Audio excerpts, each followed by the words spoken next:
Hello दोस्तों, स्वागत है आपका मेरे चैनल कहानी 2.0 में। आशा करती हूँ आप सब बहुत ही अच्छे होंगे। तो चलते हैं हमारी आज की कहानी की ओर। मशीन की खटखट लगातार मेरी नींद खराब कर रही थी। मैं कभी चारपाई पर इधर उधर करवटें बदल रही थी तो कभी कानों पर तकिया लगा रही थी, मगर सिलाई मशीन के शोर की आवाज़ मुझे कभी किसी पल चैन नहीं लेने देती।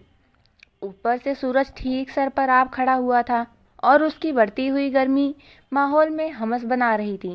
धीरे धीरे मेरी नींद आंखों से दूर भागती जा रही थी और मैं मंदी मंदी आंखें खोलकर आप आस पास नज़र दौड़ाने लगी।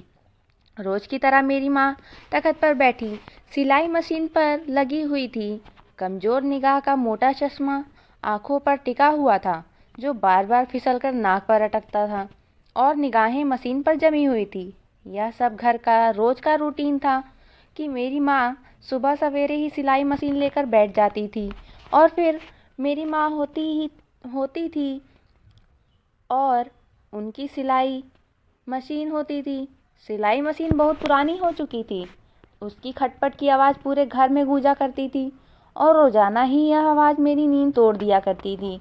कभी कभी तो मैं इस आवाज़ से बहुत तंग आ जाया करती थी और जब भी माँ को मना करती वह सिलाई मशीन सुबह ही सुबह लेकर ना बैठा करे तो मेरी माँ मुझे बेभाव की सुनाया करती थी। इतनी बुरी बातें सुनाती कि मेरे कानों से धुआं निकलने लग जाया करता था। इसलिए मैंने कुछ भी कहना ही छोड़ दिया था और कानों पर तकिया रखकर सोने की कोशिश रहती थी। मैं जब भी माँ की सिलाई को भला बुरा कहती थी तो मेरी माँ मुझ पर चढ़ दौड़ती थी, क्योंकि अक्सर सिलाई मशीन को मैं कुछ ज़्यादा ही भला बुरा कह दिया करती थी और यह बात मेरी माँ को बिल्कुल पसंद नहीं थी। हमारे घर का चूल्हा ही सिलाई मशीन की वजह से चल रहा था। अगर यह ना होती तो हम लोग भूखे ही मर जाते और किसी को खबर भी ना होती, क्योंकि हम लोग बेहद गरीब थे। इसलिए कोई भी रिश्तेदार हम लोगों से मिलना पसंद नहीं करता था। ले देकर मेरी माँ की सिर्फ एक बहन ही थी जो अक्सर हमारे हाल चाल पूछने हमारे घर आ जाया करती थी, मगर उनका हमारे घर से ज़्यादा आना जाना भी उनके पति को पसंद नहीं था। इसलिए वह अक्सर अपने पति से छुप कर हमारे घर आती थी।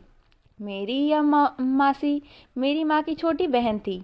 वह मुझसे और मेरी माँ से बहुत प्यार करती थी, क्योंकि जब भी अक्सर वह हमारे घर आती तो यही बात करती कि उनके माँ बाप यानी मेरे नाना नानी के मरने के बाद मेरी माँ ने उन्हें अपनी औलाद की तरह पाला था और उनकी शादी भी माँ ने ही करवाई थी। एक तरह से वह मेरी माँ को अपनी बहन से ज़्यादा अपनी माँ की तरह मानती थी। तभी तो मेरे पापा के मरने के बाद उन्होंने बाकी रिश्तेदारों की तरह हमसे मुंह नहीं मोड़ा था, बल्कि लगातार हमारे खैर खबर लेती रहती थी और जितना उनसे बन पड़ता था हमारी मदद भी किया करती थी। मगर मेरी माँ बहुत खुददार थी। वह उनसे कभी भी किसी भी तरह की कोई मदद नहीं लेती थी। यही वजह थी कि उन्होंने पापा के मरने के बाद घर का खर्चा चलाने के लिए सिलाई मशीन संभाल ली थी। अब वह मोहल्ले भर की तमाम औरतों के कपड़े सिलाई किया करती थी। इसी तरह खींच तान कर हमारा गुजारा हो ही जाता था और हमें किसी के सामने हाथ नहीं फैलाने पड़ते थे। मासी मेरी माँ की मदद इस तरह से कर दिया करती थी कि वह माँ को अपने मोहल्ले से भी औरतों के कपड़े सिलाई करवाने के लिए ले आती थी। इस तरह मेरी माँ के पास और ज़्यादा काम आ जाता था और कुछ पैसे और बढ़ जाते थे। जब मेरे पापा जिंदा थे तब हमारे हालात इतने बुरे नहीं थे।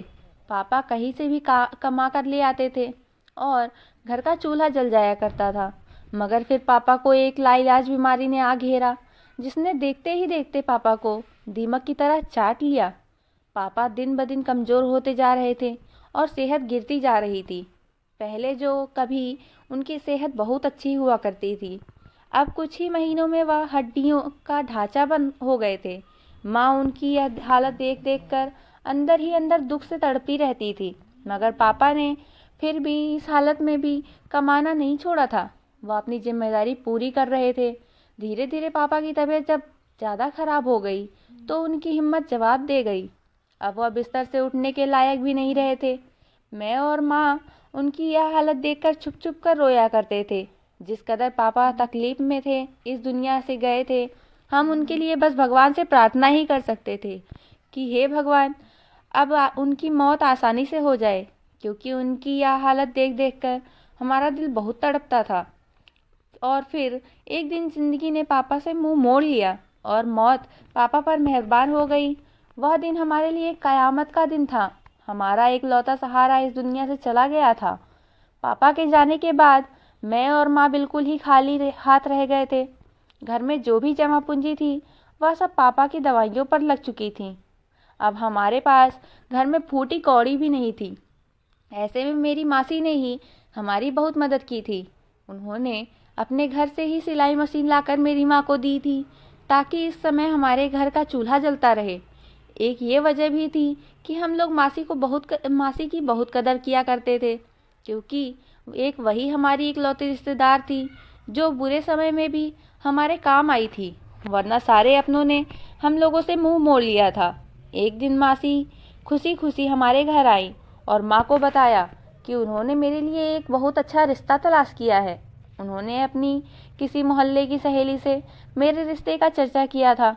उस सहेली ने मेरी मासी को एक रिश्ता बताया था। जब मासी ने रिश्ते के बारे में सुना तो उन्हें यह रिश्ता ठीक लगा और वह माँ से बात करने चली आई। मेरी माँ तो पहले से ही इंतज़ार में बैठी थी कि कहीं से कोई अच्छा रिश्ता आए और वह मेरा बोझ अपने सर से उतार दे, क्योंकि जब से पापा इस दुनिया से गए थे मेरी माँ बहुत कमज़ोर होकर रह गई थी। वह चाहती थी कि अब अपनी बची ज़िंदगी में वह मेरी शादी कर दे और मैं अपने घर की हो जाऊं, ताकि वह सुकून से मर सके। मरने के बाद उनके दिल पर कोई बोझ ना हो। जिस तरह से पापा ने मेरी शादी का बोझ इसलिए इस दुनिया से चले गए। आखिरी समय में वह माँ को यही कहते रहे कि काश मेरी आंखों के सामने सरू अपने घर की हो जाती, तो मैं सुकून से मरता और मेरे दिल पर कोई बोझ ना होता। और अब जब मासी यह रिश्ता लेकर आई थी तो माँ की खुशी का कोई ठिकाना नहीं था। कुछ दिन बाद मासी के साथ लड़के वाले मुझे देखने आए। लड़के वालों ने मुझे देखते ही पसंद कर लिया था।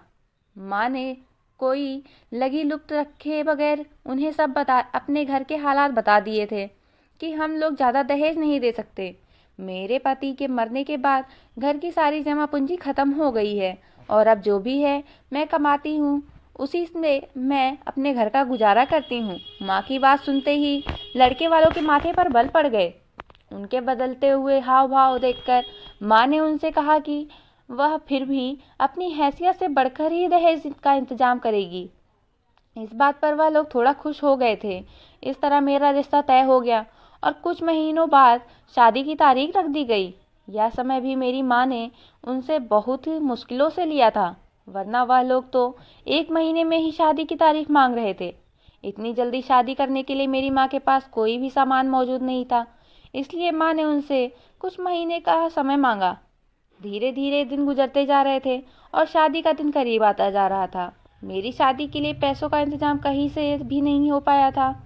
माँ ने मेरे मामा से शादी की मदद करने के लिए विनती की, मगर उन्होंने साफ हरी झंडी दिखा दी कि वह ऐसी कोई उम्मीद मुझसे ना रखे। मेरे घर के हालात बहुत ख़राब हैं, जबकि सभी जानते थे कि मामा अच्छा खाते कमाते हैं, उन्हें किसी चीज़ की कमी नहीं है।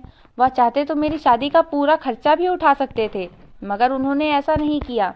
मामा की तरफ से मायूस होकर माँ ने मेरे बड़े ताऊ जी से हाथ फैलाए थे, मगर ताई जी ने मेरी माँ को बहुत ही जलील किया कि जब हाथ में पैसे नहीं थे तो बेटी की शादी करने की क्या ज़रूरत थी। मेरी माँ अब हर तरफ से मायूस हो चुकी थी। ऐसे में मेरी मासी ही आगे बढ़ी और उन्होंने मेरी शादी के लिए अपने कान की बालियाँ बेच दी और कुछ उनके पास उनकी जमा पूंजी रखी थी वह भी मेरी माँ को दे दी। वह भी अपने पति से छुपाकर, वरना उनके पति उन्हें ऐसा हरकत करने ही नहीं देते। मासी की इस बात ने हमें उनके एहसानों तले दबा दिया था। मेरी माँ तो मासी के सामने निगाहें नीचे किए बैठी रही। इस तरह से कुछ तो मेरे शादी का इंतजाम हो गया था। अभी शादी में 1 हफ्ता था। इतने में लड़के की बहन हमारे घर आई और उसने हमारे सामने यह डिमांड रखी कि उन्हें दहेज में मोटरसाइकिल चाहिए। उनकी यह बात सुनकर मेरी माँ को धक्का सा लगा था। वह मासी के पैरों तले से ज़मीन निकल गई थी। मेरी माँ और मासी ने उन्हें बहुत समझाने की कोशिश की, मगर वह लोग अपनी जिद पर अड़े रहे और इस तरह मेरी शादी होते होते रह गई, क्योंकि उन लोगों ने मोटरसाइकिल के बगैर शादी करने के लिए साफ मना कर दिया था। इस बात का सदमा मेरी माँ ने इस कदर दिल से लगा लिया कि वह बिस्तर से लग गई। मैं दिन रात उन्हें देख रेख करती, रोती रहती, क्योंकि अब वही तो मेरा सहारा थी। पापा के बाद ज़िंदगी बहुत मुश्किल हो गई थी, मगर मेरी माँ ने फिर भी मुझे पापा की कमी महसूस न होने दी। और अब जब मेरी माँ ही चारपाई पर लग गई है, तो एक बार फिर पापा के जाने का मंजर मेरी आंखों के सामने घूम गया। एक रात मेरी माँ सोई तो फिर सोती ही रह गई। वह फिर उठ ना सकी। मैंने सुबह जब माँ को उठाना चाहा तो उनका हाथ एक तरफ से को लुढ़क गया। मैं एकदम धक सी रह गई। मैंने फिर से माँ को हिलाया तो माँ बिल्कुल शांत पड़ी थी। मैं भागकर पड़ोसन वाली के यहाँ गई और उन्हें घर पर बुलाया। वह घर पर आई और माँ को देखा तो खामोशी से मुझे गले लगा लिया और मेरी मासी को एक बच्चे को बुलाने के लिए भेज दिया। एक बार फिर एक कयामत मेरे ऊपर टूट पड़ी थी। मेरे माँ बाप दोनों ही मुझे छोड़कर जा चुके थे। मेरा घर बिल्कुल ही खाली हो गया था। मैं खाली खाली नज़रों से सारा दिन घर की छत को देखती रहती थी। मैं माँ के मरने का जिम्मेदार खुद को ठहरा रही थी। मेरी शादी टूटने का सदमा माँ ने इस कदर दिल पर लगा लिया कि वह अपनी जान से हाथ धो बैठी। मैं जानती थी माँ मेरे लिए किस कदर परेशान रहती थी। जाने वह मुझे कैसे छोड़कर चली गई होंगी। जब मौत उनके सामने आई होगी तो उन्होंने हाथ तो जोड़े ही होंगे कि यह मौत मुझे थोड़ी दिन की मोहलत और दे दे। लेकिन मौत कब किसकी सुनती है। यह सारी बातें मुझे बेहद परेशान रखती थी। माँ की याद मुझे किसी पल चैन नहीं लेने दे रही थी। अब सुबह सुबह मेरे कानों में सिलाई की खटखट की आवाज़ भी नहीं आती थी। मैं सारा दिन घर में इधर से उधर बौराई सी फिरा करती थी। माँ को मरे आज तीसरा दिन था। मासी मेरे साथ ही रुकी हुई थी। अब घर से तमाम मेहमान धीरे धीरे चले गए थे, मगर किसी ने यह नहीं सोचा था कि जवान लड़की घर में अकेली कैसे रहेगी। इन हालात में भी मासी ही सामने आई और मुझे अपने साथ अपने घर ले गई। मासी के एक और एहसान तले मैं दब चुकी थी। हम लोगों पर मासी ने जितने भी एहसान किए थे, इन एहसानों का बदला मैं मर के भी नहीं चुका सकती थी। जाहिर है इस घर में मैं अकेली नहीं रह सकती थी। मुझे किसी न किसी का तो सहारा चाहिए था। ऐसे में मैं मासी का सहारा मेरे लिए बहुत ही बड़ी बात थी। मैं चुप मासी के साथ उनके घर चली आई। मासी का घर हमारे घर के कुछ ही दूरी पर था। जब मैं मासी के साथ उनके घर में दाखिल हुई तो सामने ही मेरे मौसा जी बैठे हुए थे। मुझे देखते ही उनके माथे पर बल पड़ गए, मगर उन्होंने मुंह से कुछ न कहा। मासी के घर में 2 ही कमरे थे। एक कमरे में मासी और मौसा रहते थे, तो मासी के दूसरे कमरे में मेरा सामान रखवा दिया गया था।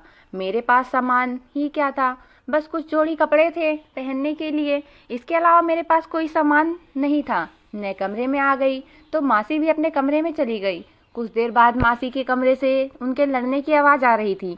मासी अपने पति से कह रही थी कि अनाथ समझकर ही सरू को इस घर में रहने दो।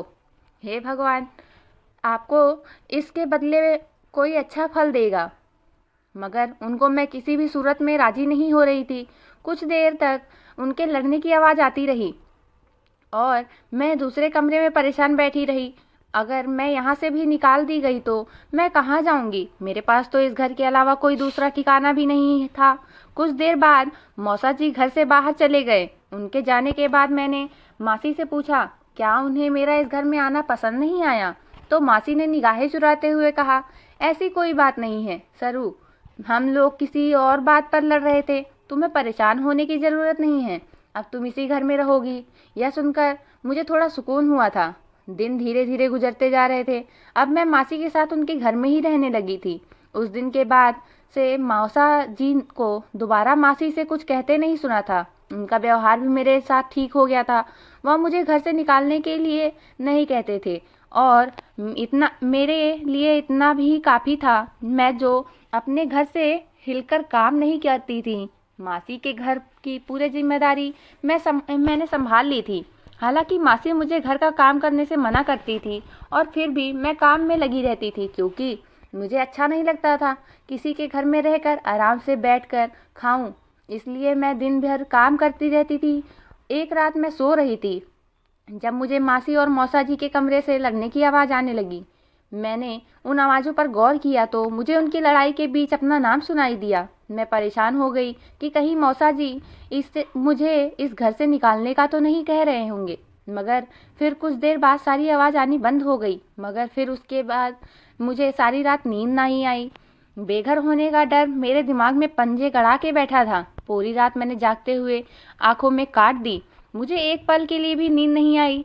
सुबह उठते ही मैंने मासी से रात के बारे में पूछा तो उन्होंने बात गोल कर दी और अपने उस लड़ाई के बारे में मुझे कुछ ना बताया। मगर मुझे मासी कुछ परेशान सी दिखाई दे रही थी और मैं उनसे बात करने के लिए उन्हें आवाज़ देती, मगर उन्हें मेरी आवाज़ सुनाई भी नहीं देती। मुझे लग रहा था वह किसी और ही दुनिया में खोई हुई थी।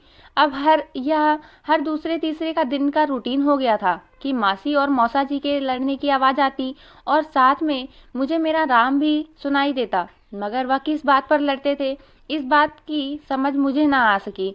मासी उन दिनों बेहद परेशान रहने लगी थी। उन्होंने एक रिश्ते वाली से कहकर मेरे लिए रिश्ते की तलाश शुरू कर दी। मगर कुछ कोई भी एक अनाथ लड़की को अपने घर की बहू बनाना नहीं चाहता था और ऊपर से मेरी शादी भी टूट गई थी। इस बात ने भी मेरे दामन पर दाग लगा दिया था। अब जो भी रिश्ता आता पहले वह यही बात सुनकर भाग जाता, शादी से एक हफ्ते पहले ही मेरी शादी टूट चुकी है। इस बात ने मुझे कहीं का ना छोड़ा था। मासी पहले से ही दमे की मरीज थी और अब तो उन्हें खांसी भी रहने लगी थी। मैं मासी को आराम करवाने की हर मुमकिन कोशिश करती और ख्याल भी बहुत रखने लगी थी। मैं नहीं चाहती थी जिस तरह मेरे माँ बाप मुझे छोड़ गए हैं, मेरी मासी भी मुझे छोड़कर चली जाए। माँ के मरने के बाद मासी ने मुझे माँ की कमी बिल्कुल भी महसूस नहीं होने दी। वह मेरा एक माँ की तरह ख्याल रखती थी और मुझे अपनी औलाद की तरह प्यार करती थी। मासी की अपनी कोई औलाद नहीं थी। बचपन से ही मासी ने मुझे अपनी बेटी की तरह मोहब्बत करती थी और मैं भी उन्हें अपनी माँ की जगह समझती थी। मगर समय को जाने क्या मंजूर था, मासी की तबीयत बिगड़ती ही जा रही थी। मेरी आंखों के सामने मेरे माँ बाप इस दुनिया से चले गए। अब मासी को खोने का दुख मैं नहीं सहल सकती थी। मासी हर समय बीमार रहने लगी थी और वह हर समय यही कहती है कि मेरे मरने के बाद यहाँ से भाग जाना, इस घर में मत रहना। मुझे मासी की यह बात बहुत अजीब लगती, मगर उनकी खराब तबीयत को देखते हुए मैं उनसे ज़्यादा सवाल नहीं करती थी और खामोशी से उनकी बातों के जवाब में सर हिला दिया करती थी। हालांकि मौसा का रवैया मेरे साथ बिल्कुल ठीक हो गया था, मगर जाने ऐसी कौन सी बात थी जिससे मासी को हर वक्त डर लगा रहता था। वह जैसे मुझे कुछ कहना चाहती थी मगर कुछ कह नहीं पाती थी। बस यही कहती हैं कि मेरे मरने के बाद इस घर से फौरन चली जाना, हरगिज़ भी यहाँ मत रुकना। उस दिन पूरा दिन मासी पलंग पर लेटी खांसती रही और उनका सांस भी बढ़ता रहा और मैं बेबसी की मूरत बनी मासी को इस हाल में देखती रही।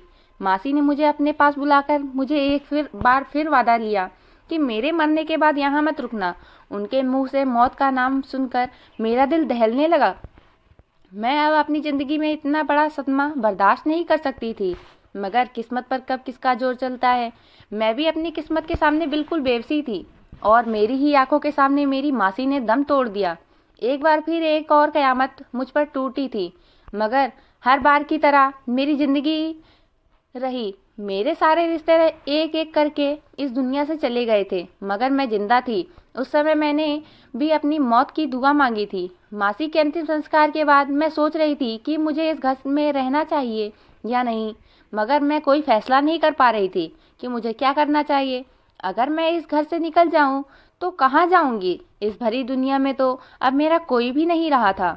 मामा चंद पलों के लिए मासी के अंतिम संस्कार में समय आए थे और मुझसे बात किए बगैर ही चले गए थे। उन्होंने यह तक नहीं पूछा कि तुम इस घर में अब कैसे रहोगी। मेरी मासी की अर्थी सामने रखी थी और औरतें बातें कर रही थी कि एक हफ्ता पहले शादी टूट गई, जरूर लड़की में कोई कमी रही होगी जो यूं एक हफ्ता पहले लड़के वालों ने बारात लाने से मना कर दिया। और तो और माँ बाप भी मर गए अब अपनी मासी को भी खा गई। यह लड़की तो बड़ी ही मनहूस है, जिस घर में जाएगी वहाँ मनहूसियत ही फैलाएगी। इन सब औरतों की यह बातें सुनकर मेरा दिल छल्ली हो रहा था।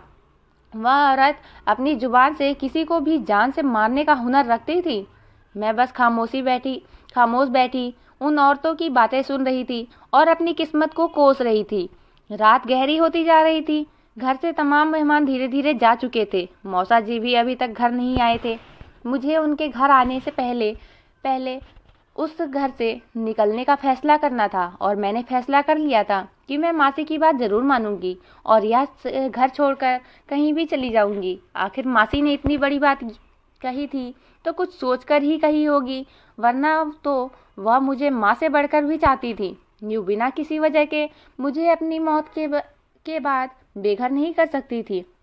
मैंने एक बैग में अपने कुछ कपड़े रखे और कुछ पैसे जो मरने से कुछ दिन पहले मासी ने मुझे दिए थे वह भी अपने बैग में रखे और अपने आप को चादर से लपेटकर मैं घर से निकलने लगी। मगर इस समय मौसा जी घर में दाखिल हुए और मुझे यूं घर से निकलता देखकर वह रुक गए। उन्होंने मुझसे पूछा कि रात के समय तुम कहाँ जा रही हो? तो मेरी जबान जैसे तालू से चिपक गई थी। उन्होंने मेरे हाथ में पकड़ा बैग देखा और समझ गए कि मैं यह घर छोड़कर जा रही हूँ। वह एकदम ही गुस्से में आ गए और मुझे चिल्लाकर पूछने लगे कि तुम कहाँ जा रही थी और क्यों? तो मैं बहुत डर गई और मैंने उन्हें सारी बात बता दी कि मासी ने मुझसे कहा था कि मेरे मरने के बाद यह घर छोड़कर चली जाना और इसी वजह से मैं यह घर छोड़कर जा रही थी। यह सुनकर मौसा जी के माथे पर बल पड़ गए। उन्होंने मुझे प्यार से समझाया कि बीमारी की वजह से तुम्हारी मासी का दिमाग खराब हो गया था, वरना वह तुम्हें ऐसे घर से जाने को क्यों कहेगी, जबकि उन्हें पता भी था कि तुम्हारे पास रहने का कोई ठिकाना नहीं है। मुझे उनकी बातें दिल पर लगी और मैंने सोचा कि शायद मौसा जी सही कह रहे हैं। उन्होंने मुझसे कहा कि जाकर अपना सामान अंदर रख दो, मैं कुछ देर में वापस आ रहा हूँ। वह घर से दोबारा बाहर चले गए कुछ देर में आने का कहकर। जब वह घर से निकले तो मुझे बाहर से कुंडी लगाने की आवाज़ आई, मगर मैंने इस बात को अपना वहम समझा और दोबारा अपने कमरे में चली गई। अभी मुझे कमरे में आए कुछ ही देर गुजरा था कि मौसा जी दोबारा घर में वापस आ गए। मैं कमरे में बैठी मासी को ही याद कर रही थी तो बाहर से कुछ आदमियों की बातें करने की आवाज़ें आने लगी। मुझे लगा कुछ लोग मासी की मातम करने आए होंगे, इस वजह से मैं अंदर ही बैठी रही। कुछ देर बाद मौसा जी कमरे में आए और उन्होंने मुझे मेहमानों के लिए चाय बनाने को कहा। मैं खामोशी से चाय बनाने के लिए किचन में चली गई और चाय लेकर मेहमानों के सामने गई तो वहाँ 2 आदमी बैठे हुए थे। मैंने उन लोगों के सामने चाय ले जाकर रखी तो उन आदमियों ने गहरी नज़रों से मुझे देखा। मुझे उनकी नज़रों से उलझन होने लगी और मैं अपने कमरे की तरफ वापस जाने लगी तो उनमें से एक आदमी ने मेरे मौसा जी से कहा कि अरे यह तो बहुत ही खूबसूरत और कम उम्र है, तुम इस लड़की के बहुत कम पैसे ले रहे हो। मैं यह बात सुनकर सहम कर रह गई थी और अविश्वास से अपने मौसा जी की तरफ देखने लगी। मुझे अपने कानों पर विश्वास नहीं आया कि मैं यह क्या सुन चुकी हूँ। मौसा जी ने मुझे जब वहाँ खड़े देखा तो मुझसे कहा, जाओ जल्दी से अपना बैग लेकर आओ। वह इस तरह से बात कर रहे थे जैसे कोई मामूली बात हो। इस पर मुझे सारी हकीकत समझ में आई। क्यों मेरी मासी कह रही थी कि मेरे मरने के बाद इस घर को छोड़ देना और मैं बेवकूफ़ अपने मौसा जी की बातों में आ गई और अब मुझसे दूसरे आदमियों के साथ हाथों बेच रहे थे। मुझे अपने इर्द गिर्द ज़मीन घूमती हुई महसूस हुई। जब मुझे मौसा जी ने अपनी जगह पर जमा देखा तो उन्होंने आदमियों से कहा कि इसे ले जा सकते हो। इनमें से एक आदमी आगे बढ़ा और मेरा हाथ पकड़ लिया। उसके हाथ पकड़ते ही मैं जैसे होश की दुनिया में वापस आई और सिसकते हुए उसकी मजबूत हाथों की पकड़ से अपने आप को निकालने लगी। मगर आदमी की पकड़ बहुत मजबूत थी, उसका मुकाबला मुझ जैसी कमज़ोर लड़की कहाँ कर सकती थी। तभी मैंने चीखना चिल्लाना बंद करके अपने मौसा जी से कहा कि वह मुझ पर यह जुल्म ना करें और मुझ पर दया करें। मगर उन पर मेरी किसी बात का असर ना हुआ और वह आदमी मुझे खींचते हुए अपने साथ बाहर लेकर चला गया। बाहर आकर उसने मुझे अपनी गाड़ी में डाला और खुद ड्राइविंग सीट पर बैठ गया। इतने में अंदर से दूसरा आदमी भी बाहर आ गया और वह भी गाड़ी में बैठ गया। कुछ देर बाद गाड़ी चलने लगी और मैं खुद गाड़ी में बैठी काँप रही थी। मैं उन आदमियों के हाथ जोड़ रही थी कि मुझे जाने दें, मगर वह मेरी तरफ बिल्कुल बेपरवाह से बैठे थे। कुछ देर बाद गाड़ी झटके से रुक गई।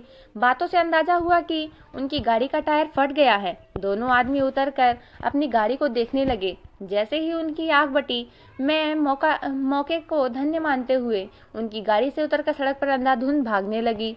सड़क के दोनों तरफ रोशनी लगी हुई थी और गाड़ियां तेजी से आ जा रही थी। उन आदमियों ने जब मुझे भागते ही देखा तो मेरा पीछा करने की कोशिश की, मगर जितनी तेजी से मैं भाग रही थी तो मैं सामने आती गाड़ी से टकरा गई और उछलकर दूर जा गिरी। वह गाड़ी वाला, उसने मुझे देखकर अपनी गाड़ी रोक ली और वह दोनों आदमी मेरा इतना बड़ा एक्सीडेंट देखकर अपनी जगह रुक गए और मुझे मरने के लिए छोड़कर फरार हो गए। उस गाड़ी वाले ने मुझे उठाकर अस्पताल पहुंचाया। जब मैं होश में आई और खुद को अस्पताल में पाया तो धन्यवाद किया कि मैं उन आदमियों से बच गई, वरना जाने वह मेरा क्या हाल करते। कुछ देर बाद एक आदमी अंदर आया और उसने अपना इंट्रोडक्शन कराया। वह 60-65 साल का आदमी था। कहने लगा कि मेरी गाड़ी से तुम्हारा एक्सीडेंट हुआ था। कहने लगा, तभी मैं तुम्हें उठाकर यहाँ अस्पताल ले आया हूँ। उसने मुझसे मेरे घर का पता पूछा तो मैं रोने लगी, क्योंकि मेरे पास तो कोई घर ही नहीं था। मैंने उस आदमी को सारी सच्चाई बता दी और उससे विनती की कि मुझे कहीं भी किसी अनाथ आश्रम में छोड़ आए, क्योंकि अब इस दुनिया में मेरा कोई नहीं है। वह कुछ देर तक सोचता रहा, फिर उसने अपनी पत्नी को फ़ोन करके मेरे बारे में सारी बातें बताई और अपनी पत्नी से मेरी बात भी करवाई। फिर अपनी पत्नी की अनुमति से वह मुझे अपने घर ले गया। उस आदमी की पत्नी बहुत ही अच्छी औरत थी। उसने मुझे अपने घर में जगह दी। मैं कुछ साल तक उन अच्छे लोगों के पास रही। फिर उन लोगों ने एक अच्छी जगह मेरा रिश्ता देखकर मेरी शादी तय कर दी। शादी से पहले मैंने अपने होने वाले पति को अपने बारे में सारी सच्चाई बता दी, ताकि शादी के बाद कोई परेशानी ना हो। मेरे पति ने मुझे मेरी हकीकत के साथ दिल से स्वीकार किया। आज मैं अपने घर में बहुत ही सुकून की ज़िंदगी गुजर बसर कर रही हूँ। ज़िंदगी में इतनी मुश्किलों से गुजरने के बाद एक बात समझ में आई थी कि अगर दुनिया में बुरे लोग मौजूद हैं तो अच्छे लोग भी मौजूद हैं। पूरी दुनिया एक जैसी नहीं होती। जिस तरह हाथ की पांचों उंगलियां बराबर नहीं होती। जिन लोगों ने मुझे पनाह दी थी वह बहुत ही अच्छे लोग थे। जो गैर थे वह मेरे रक्षक बने और जो मेरे अपने थे वही मेरे भक्षक बन गए थे। आज मुझे अपनी ज़िंदगी से कोई शिकवा नहीं है। खुशी खुशी मैं अपने पति के साथ अपनी ज़िंदगी गुजार रही हूँ। दोस्तों, आपको यह कहानी कैसी लगी मुझे कमेंट करके ज़रूर बताना। मैं ऐसे ही अच्छी अच्छी कहानियाँ आपके लिए लाती रहूँगी। पूरी कहानी सुनने के लिए आपका बहुत बहुत धन्यवाद। और चैनल को सब्सक्राइब नहीं किया है तो जल्दी से सब्सक्राइब करें और बेल आइकन दबाना ना भूलें। मिलते हैं अगली वीडियो में।